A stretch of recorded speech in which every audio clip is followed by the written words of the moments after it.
Today, we are going to be talking about 3 different types of ink markers, paint pens, mops, whatever you want to call them.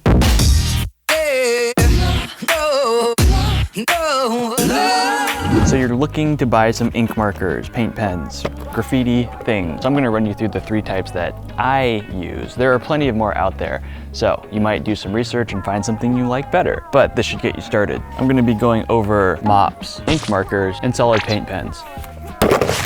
So we'll start off with my personal favorite, mops. For the most part, it's like a squeezy bottle filled with paint. And at the top, there's a mop. The more you squeeze, the more paint comes out. Pretty simple. These things dump paint and they drip like crazy and they're hard to control.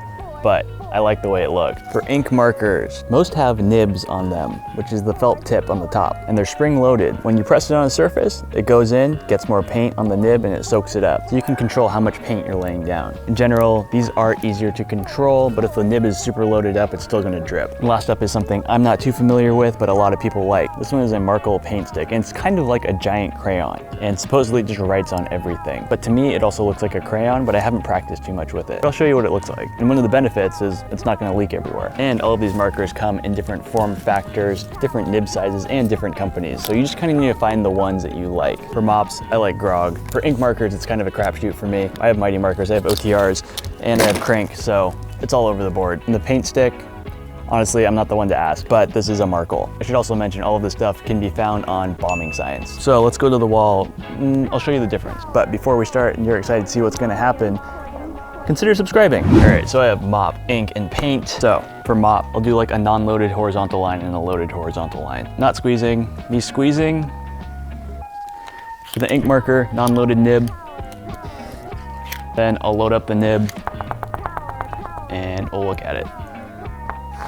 Small drip. And for paint, again, I'm not super familiar with these guys, but there's your line and here's a thicker line.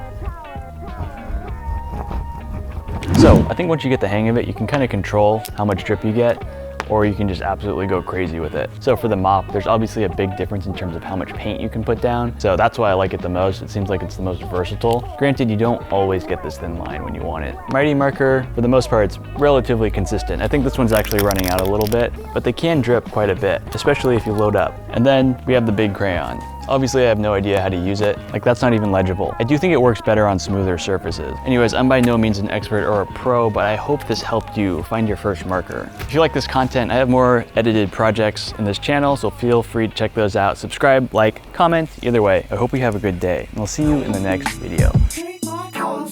Back up. That's the game you gon' get if you step up. One last note, there are also smaller and larger nibs out there, so make sure you play around and check out which ones are best for you.